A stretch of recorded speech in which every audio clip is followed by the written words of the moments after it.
معزز سامعین، رمضان المبارک کا مہینہ یہ نیکیوں کا سیزن ہے، نیکیوں کا موسم بہار ہے۔ انسان کو اس مہینے میں بڑھ چڑھ کر اللہ کی عبادات کرنی چاہیے، کیونکہ رمضان المبارک کا مہینہ اللہ کی طرف سے بڑی نعمت ہے۔ ہر رات جہنم سے گردنوں کو آزاد کیا جاتا ہے، اور جہنم کی آزادی والا مہینہ، اللہ کی رحمتوں کا نزول ہر وقت، دعاؤں کی قبولیت، اور شیاطین بڑے بڑے سرکش ان کو جکڑ کے اللہ سبحانہ و تعالیٰ کی طرف سے یہ ندا لگائی جاتی ہے کہ اے نیکی کرنے والے آگے بڑھ، اور اے برائی کرنے والے اب تو بعد آ جا۔ ایک مسلمان یا ایک انسان کی تو زندگی کا مقصد ہی یہی ہے کہ اللہ سبحانہ و تعالیٰ نے اسے دنیا کے اندر جو بھیجا ہے اس کا اصل ٹھکانہ جنت ہے۔ وہ دنیا میں بطور امتحان آیا ہے، یہاں اگر اللہ کی عبادت کرتا ہے، نیک اعمال کرتا ہے، اپنی زندگی کو اللہ سبحانہ و تعالیٰ کے بتائے ہوئے طریقہ کار کے مطابق گزارتا ہے، تو یہ واپس اصل اپنے ٹھکانے میں چلا جائے گا۔ اور پھر یہ اللہ سبحانہ و تعالیٰ کا خصوصی انعام ہے کہ ہمیں اللہ تعالیٰ کئی ایسے مواقع فراہم کرتے ہیں، ایسے مواقع کہ تھوڑے وقت میں اور تھوڑے عمل میں ہم آخرت کے لیے بہت کچھ جمع کر سکتے ہیں۔ تو اپنا اعمال نامہ نیکیوں سے بھرنا اور میزان حسنات کو نیکیوں سے وزنی کرنے کا ایک بہترین اور سنہری موقع یہ رمضان المبارک کا مہینہ ہے۔ اس میں زیادہ سے زیادہ عبادت کریں، رات کا قیام کریں، قرآن مجید کی تلاوت کثرت کے ساتھ کریں، ذکر و اذکار کریں، صدقہ خیرات، نیکی کا جو بھی کام ہے وہ اس رمضان کے مہینے میں کریں۔ اور پھر رمضان کا اب یہ دوسرا عشرہ بھی اپنے آخری ایام میں ہے، اس کا آخری عشرہ تیسرا وہ زیادہ اہمیت کا حامل ہے۔ اس میں تو عبادات میں کثرت زیادہ ہونی چاہیے۔ ایک مسلمان تو اس پوری زندگی عبادت کرے گا، جو فرائض ہیں وہ اس نے سر انجام دینے ہی دینے ہیں، اس میں اس نے رمضان کا انتظار نہیں کرنا۔ 5 نمازیں ہیں، استطاعت ہے تو حج کے اپنا سیزن ہے، لیکن جب رمضان آ جائے تو پھر نیکیوں میں مزید کوشش، اور پھر رمضان کا آخری عشرہ آ جائے اس سے بھی زیادہ کوشش، اس سے بھی زیادہ محنت۔ ہمارا طرز عمل اس کے برعکس ہے۔ ہم شروع کے 4-5 دن مسجدیں آباد کر لیتے ہیں، درمیان میں اپنے معاملات میں پھر لگ جاتے ہیں، آخری عشرہ ہم پھر بازاروں کی عید کی شاپنگ میں گزار دیتے ہیں اور بازاروں کی زینت بنے رہتے ہیں۔ اور جو رسول اللہ صلی اللہ علیہ وسلم کا طریقہ کار تھا، جامع صحیح مسلم میں حدیث نمبر 1175 ہے، ام المؤمنین سیدہ عائشہ صدیقہ طاہرہ رضی اللہ تعالی عنہ بیان فرماتی ہیں کہ رسول اللہ صلی اللہ علیہ وسلم آخری عشرے میں اتنی محنت کرتے تھے، ما لا یجتہد فی غیرہ، رمضان کے علاوہ اتنی کوشش اور محنت باقی ایام میں اتنی نہیں کرتے تھے۔ حالانکہ اس کا یہ مطلب نہیں ہے کہ باقی عبادت بڑی تھوڑی ہوتی تھی، باقی ایام کی آپ کی عبادت ہی بہت زیادہ ہے، آپ کے قیام بڑے لمبے ہیں۔ آپ نے سنا ہوا نا کئی بار، معروف حدیث ہے، اور یہ رمضان کی بات بھی نہیں ہے، عام راتوں میں نبی علیہ السلام کا یہ معمول ہے کہ آپ جب رات کو قیام کرتے حتی تورمت قدماؤ، آپ کے پاؤں مبارک سوج جاتے، اور پھر وہ رمضان میں کتنی زیادہ ہوگی۔ اور پھر ام المومنین فرماتے ہیں کہ آپ آخری عشرے میں جتنی کرتے تھے اتنی عام دنوں میں نہیں ہوتی تھی، تو وہ کس قدر زیادہ عبادت ہوگی کہ آخری عشرے کی عبادت نبی علیہ السلام کا معمول ہے، باقی 2 عشروں سے بھی زیادہ بڑھ کے ہے۔ اور ہمارا طرز عمل دیکھ لیں. جامع صحیح البخاری حدیث نمبر 2024 ہے، صحیح مسلم میں بھی یہ حدیث موجود ہے. ام المومنین سیدہ عائشہ رضی اللہ عنہ فرماتی ہے اذا دخل العشر، جب آخری عشرہ داخل ہوتا ہے، شد میذرہ، آپ ازار کس لیتے ہیں، یہ کنایا ہے، کمر بستہ ہو جاتے ہیں، یعنی ساری جد و جہد محنت باقی ساری مصروفیات چھوڑ کر صرف اور صرف اس میں لگا دیتے. شد میذرہ، اپنا ادار کس لیتے یعنی کمر بستہ ہو جاتے. احیا لیلہ، آپ صلی اللہ علیہ وسلم راتوں کو جاگتے. آخری عشرے میں آپ راتوں کو جاگتے. کیا جفت، کیا طاق، ساری راتوں کو جاگتے.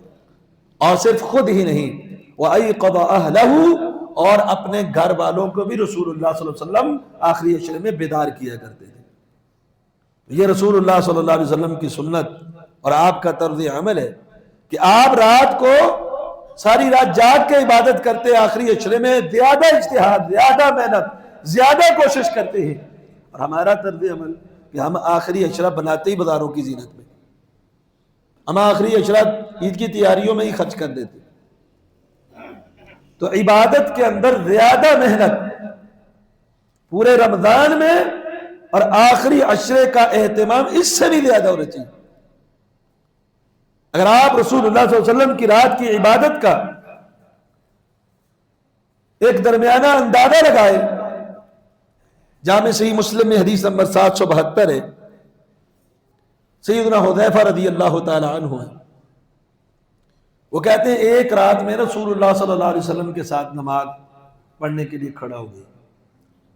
اور جو رمضان کی صحیح بخاری کی روایت آتی ہے نا، آپ نے رمضان میں قیام کروایا. تیسرے دن صحابہ فرماتے ہیں کہ ہمیں سحری فوت ہونے کا خطرہ ہو گیا، کہ ایسا نہ ہو کہ فجر طلوع ہو جائے ہم سحری نہ کر پائے. اتنا لمبا آپ صلی اللہ علیہ وسلم نے قیام کیا ہے کہ ہمیں سحری فوت ہونے کا خطرہ، سحری تک قیام. تو سیدنا حذیفہ رضی اللہ تعالیٰ عنہ فرماتے ہیں ایک رات رسول اکرم صلی اللہ علیہ وسلم کے ساتھ میں قیام میں کھڑا ہو گیا. اچھا، اب یہ قیام اللیل کی جماعت نبی علیہ السلام کروا رہے، مطلب کہتے ہیں نا کہ قیام اللیل کی جماعت ہے ہی نہیں، تو یہ جماعت میں نبی علیہ السلام کے ساتھ کھڑے ہیں. اور فافتتح سورۃ البقرہ، آپ صلی اللہ علیہ وسلم سورہ بقرہ پڑھ رہے ہیں قیام میں. کہتے ہیں میں نے دل کے اندر یہ خیال کیا یرکع عند المئہ، آپ صلی اللہ علیہ وسلم 100 آیتیں پڑھ کے رکوع فرمائیں گے. میرے دل میں یہ خیال تھا کہ آپ کا قیام اتنا لمبا ہوگا کہ آپ 100 آیتیں پڑھیں گے اور رکوع فرمائیں گے. آپ صلی اللہ علیہ وسلم 100 آیتوں سے بھی کراس کر گئے. پھر کہتے ہیں میں نے سوچا کہ ممکن ہے یہ پوری سورت ہی پڑھ لیں. پوری سورت کتنی ہے جی؟ 2.5 پاروں کے قریب ہے. پہلا پارا بھی پورا ہے، دوسرا پارا بھی پورا ہے، تیسرا پارا نصف سے تھوڑا سا کم ہے. تو ان کا یہ اندازہ رسول اللہ صلی اللہ علیہ وسلم کے لیے کہ پوری سورہ بقرہ ایک رکعت کے اندر آپ صلی اللہ علیہ وسلم پڑھ لیں گے. ہم اگر سوا پارا پڑھیں پھر جا کے 2 دنوں میں ختم ہوتی ہے وہ ساری رکعتوں میں. تو آپ کی ابھی ایک رکعت جاری ہے. جب سورہ بقرہ ختم ہوتی ہے نبی کریم صلی اللہ علیہ وسلم نے سورہ النساء شروع کر دی. سورہ بقرہ کے بعد جو ترتیب ہے یہ عام ترتیب جو قرآن مجید میں لگی ہوئی ہے.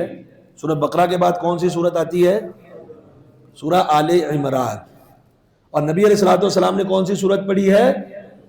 بقرہ کے بعد سورہ النساء. یہ بات ذہن میں رکھنی. پھر آپ صلی اللہ علیہ وسلم نے پوری سورہ النساء پڑھ لی اور سورہ نساء پڑھنے کے بعد آپ صلی اللہ علیہ وسلم نے پھر سورہ آل عمران شروع کر دی. ابھی رکعت جاری ہے. سورہ آل عمران شروع کر دی. یہاں سے کیا مسئلہ ثابت ہوا کہ جماعت کے اندر یہ جو ہمارے یہاں معروف ہے اگر پہلے ایک سورت پڑھ لی تو اس سے اگلی پڑھنی ہے، پچھلی نہیں پڑھ سکتے. یہ مسئلہ صحیح نہیں. ایک تو اس پر دلیل کوئی نہیں کہ یہ ترتیب ضروری ہے. دوسرا رسول اللہ صلی اللہ علیہ وسلم سے عملاً ثابت ہے کہ آپ نے پہلے النساء اسی رکعت میں پڑھ کے اسی رکعت میں دوسری پچھلی سورت پڑھ لی، تو اگلی رکعت میں کیوں نہیں پڑھی جا سکتی؟ اسی رکعت میں آپ صلی اللہ علیہ وسلم نے بغیر ترتیب کے سورت کو پڑھا. تو پہلے البقرہ، پھر النساء، پھر آل عمران. اچھا پڑھی کیسے؟ سیدنا حذیفہ رضی اللہ تعالیٰ عنہ فرماتے ہیں کہ آپ صلی اللہ علیہ وسلم ترتیل کے ساتھ پڑھتے جا رہے تھے، ٹھہر ٹھہر کے پڑھتے جا رہے تھے. ہماری حالت کیا ہے؟ ہمارے بعض علاقوں میں بعض مساجد کے اندر یہ کیفیت ہے کہ وہ آخری صورتیں جو ہے نا وہ رکعتوں کے لیے جتنی رکعتیں ہوتی ہیں اتنی صورتیں وہ مختص کر لیتے ہیں. یعنی جنہوں نے 20 پڑھنی انہوں نے 20 صورتیں مختص کر لی. اب وہ جب سورۃ الفاتحہ کو پڑھ رہا ہوتا ہے، حالانکہ آپ پورا قرآن پڑھ لیں، پورا قرآن پڑھ لیں، آپ کی نماز نہیں ہوگی جب تک آپ سورۃ فاتحہ نہیں پڑھیں. اس فاتحہ کے ساتھ ہی کتنا ظلم ہو رہا تھا. الحمدللہ بندے کو آخری دعا کی سمجھ آتی ہے، درمیان کی نہیں سمجھ آتی. تو پڑھنی اس نے الحمد للہ کیف ہے، وہ بھی ایسے پڑھے گا کہ سپیڈ کا کوئی اندازہ ہی نہیں، لفظوں کا کوئی پتہ ہی نہیں. چھوٹی صورت میں سورۃ الفاتحہ کے اندر بھی آج کل تو سوشل میڈیا میں لوگ ان کی ویڈیو بھی بعض دفعہ لگا دیتے ہیں، آپ وہاں سے بھی دیکھ سکتے ہیں. اور پہلے ہمارے پرانے بزرگ بعض لوگ نا اس حافظ پہ بڑا فخر کیا کرتے تھے، وہ بڑا سپیڈ پر پڑھتا ہے، بڑا اچھا حافظ ہے، اس کی سپیڈ بڑی تیز ہے، حالانکہ وہ بھیڑا کر رہا ہوتا ہے. تو نبی علیہ السلام کی یہ روٹین کہ یہ سورہ قریش یا سورہ فیل میں نہیں اتنی سپیڈ، آپ پڑھ بڑی صورتیں رہے، سورہ بقرہ ہے، سورہ النساء ہے، سورہ آل عمران ہے، لیکن ترتیل سے ٹھہر ٹھہر کر پڑھ رہے ہیں اور سمجھ سمجھ کر پڑھ رہے ہیں. کیسے سمجھ کے پڑھ رہے ہیں؟ کہتے ہیں کہ جب بھی کوئی رحمت کی آیت آتی ہے نبی علیہ السلام رک کے اللہ سے رحمت کا سوال کرتے.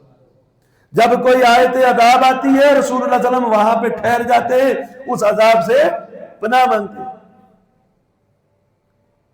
تو اس طرح سمجھ کر ٹھہر ٹھہر کر غور فکر اور تدبر کے ساتھ آپ نے یہ 3 صورتوں کے ساتھ قیام کیا، اس کے بعد جا کے رکوع کیا.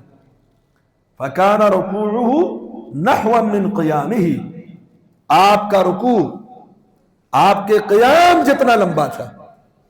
قیام کتنا لمبا آپ نے دیکھ لیا، اتنا لمبا امام کائنات صلی اللہ علیہ وسلم نے رکوع کیا. اور یہاں یہ مسئلہ بھی ثابت ہو گیا. بعض لوگ کہتے ہیں سبحان ربی الاعلی رکوع میں سبحان ربی العظیم 3 مرتبہ پڑھ لو بس. لازمی نہیں 3، آپ پڑھتے جائیں جتنی دیر پڑھتے. آپ نے صرف 3 بار پڑھ کے رکوع میں تو نہیں رہے، پڑھتے ہی رہے. تو جتنا لمبا قیام ہے اتنا لمبا رکوع کیا، اتنا لمبا رکوع سے اٹھے، سمیع اللہ لمن حمیدہ کہہ کے کھڑے رہے، اتنا ہی سجدہ. اسی طرح اتنی طویل اور لمبی نماز رسول اللہ صلی اللہ علیہ وسلم کی رات کی ہے. اسی لیے تو ام المومنین نے فرمایا تھا حتی تورمت قدما، آپ کے قدم مبارک سوج جاتے. اور پھر یہی ام المومنین فرماتے کہ آخری عشرہ آتا تو پہلے جیسی عبادت کی کیفیت نہیں رہتی اور بڑھ جاتی. یہ تھے رسول اللہ صلی اللہ علیہ وسلم کی عبادت. ہماری عبادتیں اس کے مقابلے میں کچھ بھی نہیں ہے. اور پھر بھی ہم جو ہمارا رجحان نہیں. سید الفقہاء والمحدثین حضرت ابو ہریرہ رضی اللہ تعالی عنہ ہے. صحیح بخاری میں حدیث نمبر 5441 ہے. اور یہ رمضان کی بات نہیں ہے، عام ایام کی بات ہے. ابو عثمان النہدی فرماتے ہیں کہ میں 7 دن ابو ہریرہ رضی اللہ عنہ کا مہمان بنا. 7 دن تک ان کا مہمان بنا، ان کے گھر میں نے راتیں گزاری. تو میں نے ان کی ایک روٹین دیکھی. وہ کیا تھی؟ انہوں نے پوری رات کو 3 حصوں میں تقسیم کیا ہوا ہے. ابو ہریرہ رضی اللہ عنہ نے رات کو 3 حصوں میں تقسیم کیا ہوا ہے. رات کا ایک حصہ مثال کے طور پہ ابو ہریرہ رضی اللہ عنہ عبادت کرتے ہیں اور ان کی بیوی اور ان کی خادمہ سوئی رہتی ہے. پھر رات کا دوسرا حصہ یہ سو جاتے ہیں، اپنی بیوی کو جگا دیتے ہیں. پھر رات کا ایک حصہ وہ عبادت کرتی ہے، پھر وہ سو جاتی ہے، تیسرے کو جگاتے. پوری رات ان کے گھر میں قیام چلتا ہے. رات کا ایک تیسرا حصہ ابو ہریرہ، ایک تیسرا حصہ ان کی زوجہ، ایک تیسرا حصہ ان کی خادمہ، یہ رات کو قیام کرتے اور عبادت کرتے اور باری باری سوتے بھی. ساری رات ان کے گھر کے اندر قیام چل جائے۔ بہرحال قیام اللیل کی فضیلت پر تو بہت ساری احادیث بھی ہیں اور صحابہ کا بہت زیادہ عمل بھی ہے۔ مقصد صرف قیام اللیل سمجھا رہا نہیں، عبادت کہ رسول اللہ صلی اللہ علیہ وسلم کی عبادت جو ہے وہ عام دنوں میں اس قدر زیادہ تھی، لیکن ام المومنین فرماتی ہے آخری عشر میں تو اس سے بھی زیادہ تھی۔ آخری عشر میں جتنی تھی اتنی عام دنوں میں تھی ہی نہیں، تو اندازہ لگائے آخری عشر کی عبادت کیسی ہوگی۔ تو ہمیں بھی اس آخری عشرے کو زیادہ غنیمت سمجھنا ہے اور اس کا وقت ضائع نہیں کرنا، زیادہ سے زیادہ اس میں عبادات کو اپنے عمل نامے میں جمع کرنا ہے۔ اور اس کا ایک بہترین ذریعہ جو سنت بھی ہے وہ ہے اعتکاف کرنا۔ اعتکاف ایک بہترین ذریعہ ہے آخری عشرے کی عبادت کا، کیونکہ انسان جب اعتکاف بیٹھ جاتا ہے مسجد کے اندر تو وہ سارے معاملات ترک کر دیتا ہے۔ اب دنیا کا اس نے کوئی کام نہیں کرنا، اپنے آپ کو اس نے صرف عبادت کے لیے وقف کر دیا۔ یہ 9 یا 10 دن آخری عشاء، تو یہ تو سب سے بہترین ہے، اور رسول اللہ صلی اللہ علیہ وسلم کا طریقہ کار بھی یہی ہے۔ جامع صحیح البخاری میں حدیث نمبر 2026، نبی کریم صلی اللہ علیہ وسلم جب آخری عشرہ آتا یعتکف العشر الاواخر من رمضان، رمضان کے آخری عشرے کا اعتکاف کیا کرتے تھے۔ اعتکاف کہتے ہیں مسجد کے اندر آ کر بس رک جانا اور عبادات میں مشغول رہنا، اور پھر اس میں خیمہ بھی لگایا جاتا ہے، اس کے جو تھوڑا بہت اس نے آرام کرنا ہوتا ہے بندے نے وہ بھی، اور تنہائی کی دعائیں یا عبادات ہیں ان کے لیے بھی، یہ بھی مسنون ہے۔ تو آخری عشرے کا اعتکاف اگر اللہ نے کسی کو فرصت اور موقع دیا ہے تو وہ دنیا کے سارے کام چھوڑ کے یہ 10 دن صرف اور صرف اللہ کے لیے اپنے آپ کو وقف کر لے اور اعتکاف کے اندر بیٹھ جائے۔ مسجد کے اندر اعتکاف بندہ بیٹھے یا اعتکاف کے علاوہ مسجد کے اندر وقت گزارے۔ ایک بندے کے پاس اعتکاف کا وقت نہیں بھی ہے لیکن جتنا وقت اس سے ممکن ہو سکتا ہے وہ نماز سے پہلے یا نماز کے بعد مسجد کے اندر گزارے تو بھی وہ اللہ سبحانہ و تعالیٰ سے بہت بڑے انعام و اکرام لے سکتا ہے۔ جامع سنن ابن ماجہ میں حدیث نمبر 799 ہے، نبی کریم صلی اللہ علیہ وسلم نے فرمایا اذا دخل احدکم المسجد، جب تم میں سے کوئی شخص مسجد کے اندر داخل ہوتا ہے، کان فی صلاۃ ما کانت الصلاۃ تحبسہ، جتنی دیر اس کو اس مسجد میں نماز کے انتظار میں رکنا پڑ رہا ہے اتنی دیر یہ نماز میں ہے۔ یعنی وہ آگے بے شک بیٹھ گیا مسجد کے اندر نماز کے لیے آیا، اب نماز کے انتظار میں جتنا بھی بیٹھا رہا اس کا یہ وقت نماز کے اندر لکھا جا رہا ہے کہ یہ بندہ نماز میں ہے۔ کب تک؟ جب تک نماز کی مشغولیت ہے اس کو، اور پھر نماز پڑھ کے اس جگہ پر جتنی دیر بیٹھا رہتا ہے اس جگہ کے اوپر موجود رہتا ہے، فرشتے اس کے لیے دعائیں کرتے رہتے ہیں۔ یہ کتنا بڑا انعام ہے کہ اللہ نے ملائکہ کی ڈیوٹی لگا دی ہے کہ ایک شخص مسجد میں نماز پڑھی اور وہیں بیٹھا ہوا ہے اور فرشتے دعائیں مانگ رہے، اللہم اغفر لہ، اللہم مرحمہ، اللہم تب علیہ، اے اللہ اس کو بخش دے، اے اللہ اس پر رحم فرما، اے اللہ اس کے اوپر رجوع کر اور اس کی توبہ کو قبول فرما۔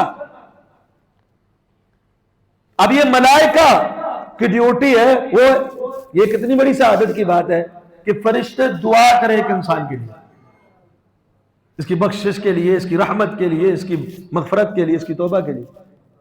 تو یہ ہم آسانی کے ساتھ لے سکتے ہیں۔ اب مسجد کے اندر جتنی دیر رہیں گے، اور اعتکاف والا 24 گھنٹے رہے گا، اعتکاف بغیر والا جتنی دیر رہ سکے، لیکن 2 شرطوں کے ساتھ، ما لم یحدث فیہ ما لم یؤذی فیہ، جب تک بے وضو نہیں ہوتا تو با وضو مسجد کے اندر آپ جتنی دیر رہیں گے فرشتے دعائیں کرتے رہیں، اور دوسرا جب تک کسی کو تکلیف نہیں دیتا، بے ضرر ہو کے بیٹھتا ہے، تب تک فرشتے اس کے لیے دعائیں کرتے رہیں۔ اور اس سے اگلی حدیث سنن ابن ماجہ ہی کی حدیث نمبر 800، رسول اکرم صلی اللہ علیہ وسلم نے فرمایا ما توطن رجل مسلم المساجد الا تبشبش اللہ له، جب کوئی مسلمان مسجد کو اپنا وطن بنا لیتا ہے. مسجد کو وطن بنانے کا کیا مطلب ہے؟ کہ وہ زیادہ وقت مسجد کے اندر گزارتا ہے، زیادہ دیر مسجد کے اندر رکتا ہے، مسجد کے اندر ٹھہرتا ہے. جتنی دیر کوئی شخص مسجد کو وطن بنائے رکھے گا، گھر بنائے رکھے گا، اللہ اس سے خوش ہوتا ہے، اللہ اس سے راضی ہوتا ہے. یہ اللہ کی طرف سے اس کے لیے اکرام ہے، رحمت ہے. کیسے؟ آپ صلی اللہ علیہ وسلم فرمایا جس طرح کسی شخص کا اور کسی گھرانے کا کوئی عزیز ان سے غائب ہو جائے، گم جائے یا دور ہو، اور اچانک وہ بڑے عرصے بعد ان کو مل جائے، جس طرح ان کو اس کے ملنے پہ، غائب کے ملنے پہ خوشی ہوتی ہے، اللہ سبحانہ و تعالیٰ مسجد میں جتنی دیر بندہ بیٹھا رہتا ہے اس سے زیادہ خوشی ہوتی ہے. اور ابن ماجہ ہی کی حدیث نمبر 821 سے اگلی حدیث ہے. نبی کریم صلی اللہ علیہ وسلم نے ایک دفعہ ہمیں نماز فجر پڑھائی، مغرب پڑھائی. نماز پڑھنے کے بعد کچھ لوگ مسجد کے اندر بیٹھے رہے، کچھ لوگ چلے گئے، اور جنہوں نے جانا تھا وہ چلے گئے، جنہوں نے بیٹھنا تھا بیٹھے رہے. اور رسول اللہ صلی اللہ علیہ وسلم تیزی کے ساتھ واپس آ رہے. اب ایک دفعہ چلے گئے، آپ کے اوپر وحی نازل ہوئی اور آپ واپس آئے، اور یہ خوشخبری اپنے صحابہ کو بتانے کے لیے آپ بڑی جلدی جلدی آئے کہ حدیث کے اندر آپ کی اس چال کا بھی ذکر ہے. اب دیکھیں یہ حدیث آپ سن رہے ہیں، صحابہ کو نبی علیہ السلام سنانے کے کتنے مشتاق تھے کہ آپ جلدی کے ساتھ آئے. کوئی چال کیسے بیان ہوئی؟ فرمایا قد حفظہ النفس، آپ کا سانس پھولا ہوا تھا. کیا مطلب؟ آپ جلدی جلدی آئے، اور آپ نے اپنے ازار کو اٹھایا ہوا تھا. جب بندہ تیز دوڑتا ہے نا تو ایسے اپنے ازار کو اٹھا لیتا ہے، اور سانس پھولا ہوا تھا، اور آ کر کہنے لگے ابشروا. ابھی بشارت ملی تھی نا، تو اپنے صحابہ کو آتے ہی بشارت دی کہ جلد خوش ہو جاؤ، آج تمہارے رب نے فتح بابا من ابواب السماء، آسمان کے دروازے کھولے ہیں. دروازوں میں سے ایک دروازہ کھولا ہے، یباہی بکم الملائکہ، اللہ فرشتوں کے سامنے تمہیں بطور فخر پیش کر رہا ہے. فرشتوں کے سامنے اللہ تعالیٰ بطور فخر تمہارا تذکرہ کر رہا ہے. انظروا الی عبادی، دیکھو میرے بندے، قد قضوا فریضۃ وہم ینتظرون اخری، ایک فرض تو انہوں نے پورا کر دیا ہے، اب دوسرے فرض کا یہ انتظار کر رہے ہیں. کتنا بڑا مقام، کتنا بڑا مقام. کائنات کا سب سے بڑا میڈل اللہ کسی اپنے بندے کے بارے میں کہے دیکھو یہ میرا بندہ، اور اس کا فخریہ طور پر بطور فخر فرشتوں کے سامنے اس کو پیش کرے. یہ چھوٹے سے عمل سے ہم یہ فضیلت حاصل کر سکتے ہیں. کیا مسجد کے اندر زیادہ ہماری حالت کیا ہے؟ ہمیں تو بلاوے آتے رہتے، ہم اپنی دکان میں مشغول، حی علی الصلاۃ کی صدا آتی ہے، ہم اپنے کام میں مشغول ہیں. کسی کا مہمان ہے وہ اس کے ساتھ مشغول ہے، کوئی ویسے ہی گھر میں پڑا ہوا ہے. نماز کو رمضان کے علاوہ بھی ہم اتنی اہمیت نہیں دیتے، مسجد میں ٹھہرنے کو اتنی اہمیت نہیں دیتے. ہمارے اسلاف کیسے تھے؟ امام ذہبی سیر و اعلام النبلاء کے اندر روایت لائی ہے، امام سعید بن مسیب رحمہ اللہ، یہ کبار تابعین میں سے ہیں، بڑے نیک متقی، زہد تقوی اور پرہیزگاری والے. لیکن ان لوگوں کی تربیت کیسی ہوئی تھی؟ یہ صحابہ کی شاگرد ہیں، ان کی تربیتیں کیسی ہوئی تھی؟ امام سعید بن مسیب فرماتے ما اذن مؤذن منذ 30 سنة الا انا فی المسجد. 30 سال کے عرصے میں کبھی ایسا نہیں ہوا کہ مؤذن نے اذان کہی اور میں باہر ہوں، میں مسجد کے اندر پہلے سے موجود ہوتا. 30 سال ہو گئے پہلے سے، اذان سے قبل میں مسجد کے اندر موجود ہوتا. یہ وہ لوگ ہیں جن کی تکبیر تحریمہ چھوٹنی تو دور کی بات، ان کی اذان بھی باہر نہیں چھوٹتی، یہ اذان سے پہلے بھی مسجد کے اندر ہے. ان کو چیز کا اندازہ ہے کہ یہ عمل کتنا فضیلت ہے. جامع ترمذی میں حدیث نمبر 323 ہے، آپ کو پہلے بھی کئی بار سنائی، امام اختصاراً سناتا، وقت تھوڑا ہے، امام کائنات صلی اللہ علیہ وسلم آپ سوئے ہوئے خواب میں اللہ تعالیٰ کا دیدار ہوتا ہے، جاگتی آنکھوں سے نبی علیہ السلام نے اللہ کا دیدار نہیں کیا، خواب میں کیا ہے، کہتے ہیں اللہ تعالیٰ نے مجھے اپنا دیدار کروایا بڑی ہی بہترین خوبصورت شکل، اور اللہ تعالیٰ نے کہا کہ حل تدری فیما یختصم الملأ الاعلی، آپ جانتے ہیں یہ ملأ اعلیٰ فرشتے آپس میں کن باتوں میں جھگڑتے ہیں، ایک دوسرے سے سبقت لے کر جاتے ہیں؟ میں نے کہا نہیں جانتا، اللہ نے میرے سینے کو اتنی ٹھنڈک پہنچائی اپنی کف کے ساتھ کہ اس کی ٹھنڈک میں نے محسوس کی، اور اللہ نے وہ علم نوازا۔ تو وہ کون سی چیزیں ہیں جن سے اللہ سبحانہ و تعالی کہ فرشتے ملائے اعلیٰ آپس میں جھگڑا کرتے ہیں، اور وہ نجات دینے والی چیزیں ہیں، اور کفارات ہیں۔ کفارات کا کیا مطلب ہے؟ گناہوں کو مٹا دینے والی چیزیں۔ میں نے کہا کفارات میں، کہا کفارات کیا ہے؟ ان میں پہلی چیز میں نے کہا المکث فی المساجد بعد الصلوات، نماز کے بعد مسجد کے اندر رکے رہنا۔ تو اب جو اعتکاف بیٹھا ہوگا وہ تو ہے ہی مسجد میں، کتنی بڑی فضیلت حاصل کر لے، وہ تو پہلے سے ہی مسجد ہے، سارا دن مسجد میں، 24 گھنٹے مسجد میں۔ تو مسجد کے اندر جتنی دیر ٹھہرنا ہے یہ کفارات میں سے ہے، گناہوں کو معاف کر دیتا ہے۔ اور باہر جو بندہ اعتکاف نہیں بیٹھا ہوا ہے وہ بھی یہ فضیلت حاصل کر سکتا ہے، رات کو جاگ کے، تاک بھی جاگے، جفت بھی جاگے۔ لیلۃ القدر رات کے آخری عشرے میں ایک رات آتی ہے لیلۃ القدر کی رات۔ تو جو اعتکاف بیٹھا ہوا ہے وہ تو روزانہ 10 رات ہے ہی مسجد میں عبادت کرے گا، لیکن بیٹھنا نہیں، عبادت کرنی۔ بعض لوگ اعتکاف بیٹھتے ہیں، آپ کو پتا ہے نا اعتکاف بیٹھنا کیا ہوتا ہے؟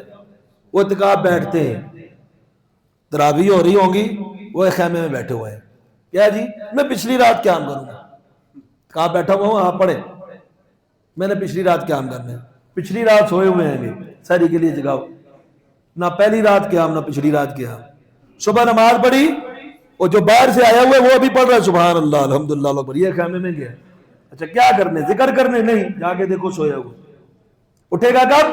12 بجے، نہا دھو کے فریش ہو کے آ کے پھر سنتے بھی رہ رہی ہوں گی، یہ مسجد میں جماعت کے ساتھ پڑھی، کبھی رکعت رہی کبھی 2 رکعتیں رہی، نماز کے بعد پھر خیمے میں سو گیا، پھر عصر کے وقت آیا پھر اندر چلا گیا، یہ بیٹھا ہوا ہے۔ اعتکاف کی کیا عبادت ہے اس کی بھائی؟ اس کی تکبیر تحریمہ بھی رہ رہی ہے، اس کی رکعتیں بھی رہ رہی ہیں، اس سے 2-3 دنوں میں قرآن مجید کی تلاوت ختم نہیں ہوئی، اس سے اشراق طلوع فجر تک یہ مسجد میں فجر سے لے کر نہیں بیٹھ پایا، کچھ بھی، یہ تو ویسے بیٹھا ہوا ہے۔ لیکن جو حقیقی معنوں میں اعتکاف کرتے ہیں 10 دنوں کو وقف کر کے، اس کو ایک رات وہ ملتی ہے، ایک رات وہ ملتی ہے۔ سورہ قدر سورہ نمبر 97 میں اللہ سبحانہ وتعالی نے فرمایا لیلۃ القدر خیر من الف شہر، کہ 1000 مہینوں کی عبادت سے بھی زیادہ خیر، افضلیت اور فضیلت والی وہ رات ہے۔ 1000 مہینوں کی عبادت میں وہ فضیلت نہیں ہے جو اللہ ایک رات میں تھا۔ میں نے ایک بندے کو دیکھا نا، وہ برآمدے میں بیٹھا ہوا تھا اور بیٹھ کے ایسے ٹیک لگائی بیٹھا ہوا، کوئی پوری رات کچھ بھی نہیں کیا، صرف بیٹھا رہا۔ وہ کیا سمجھتا ہے لیلۃ القدر میں جاگنا ضروری ہے، بس۔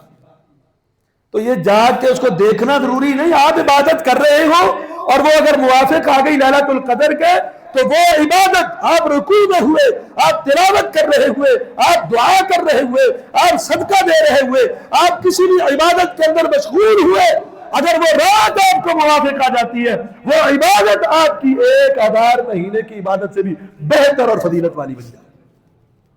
اور یہ رات آتی کب ہے؟ جامع صحیح البخاری میں حدیث نمبر 2014 ہے، نبی کریم صلی اللہ علیہ وسلم نے فرمایا تحروا لیلۃ القدر فی الوتر من العشر الاواخر من رمضان، رمضان کے آخری عشرے کی طاق راتوں میں لیلۃ القدر کو تلاش کرو۔ 27ویں بھی ہو سکتی ہے، 21ویں بھی ہو سکتی ہے، نبی علیہ السلام کے دور میں 27ویں بھی ایک دفعہ ہوئی، 21ویں بھی ہوئی، 25ویں بھی ہو سکتی ہے، 23ویں بھی اور 29ویں۔ یہ راتیں جو طاق راتیں ہیں ان میں اس کو تلاش کرو۔ طاق راتوں میں سے کوئی نہ کوئی ایک رات موجود ہے، جو بندہ یہ طاق راتیں ہی ساری مس کر دے، وہ بیچارہ لیلۃ القدر کا ثواب کہاں حاصل کر سکتا ہے؟ اور یہ وہ رات ہے، جامع صحیح البخاری کے اندر حدیث ہے، نبی کریم صلی اللہ علیہ وسلم نے فرمایا من قام لیلۃ القدر ایمانا و احتسابا، جس نے لیلۃ القدر کو ایمان کی حالت میں قیام کیا، جو رات کو ہم قیام کرتے ہیں نا، یا آپ تہجد پڑھتے ہیں یا قیام اللیل کرتے ہیں، جس نے ایمان کی حالت میں اور ثواب کی نیت کے ساتھ یہ قیام کیا، غفر لیلۃ القدر میں، تو فرمایا غفر لہ ما تقدم من ذنبہ، اللہ سبحانہ و تعالیٰ زندگی کے پچھلے سابقہ گناہ اس کے معاف فرما دے۔ یہ لیلۃ القدر کے قیام کی صرف فضیلت۔ لیلۃ القدر میں کوئی بھی عبادت آپ کر رہے ہوں گے تو وہ 1000 مہینوں کی عبادت سے بھی افضل ہے۔ تو اس لیے یہ مختلف عبادات ہیں، آپ اپنا وقت قیمتی بنائیں، خاص کر یہ آخری عشرہ یہ قیمتی ہونا چاہیے، غنیمت ہے ہمارے لیے، ہمیں یہ مل جانا۔ اس میں زیادہ سے زیادہ رات کا قیام جو بڑا ہی فضیلت والا عمل ہے، فریضے کے بعد اس کا نمبر ہے۔ اشراق پڑھیں، چاشت کی نماز کی بھی اپنی فضیلت ہے، نماز کے بعد پہلے والی سنتوں کا صحیح اہتمام کریں، فرائض تو ضروری ہیں، وہ تو رمضان کے علاوہ بھی ہے۔ اس کے علاوہ قرآن مجید کی تلاوت کثرت کے ساتھ کریں، اللہ سبحانہ و تعالیٰ کا ذکر اور ذکر کے کلمات سبحان اللہ، الحمدللہ، اللہ اکبر، لا الہ الا اللہ اور دیگر کئی کلمات یہ کثرت کے ساتھ پڑھیں، صدقہ خیرات کریں۔ اس طرح دیگر عبادات جو بھی آپ کر سکتے ہیں رمضان میں کثرت کے ساتھ اور آخری عشرے میں کثرت کے ساتھ کریں۔ اللہ سے دعا ہے اللہ ہمیں عمل صالح کرنے کی توفیق عطا فرمائے۔ قل قولی ھذا استغفر اللہ لی ولکم ولسائر المسلمین۔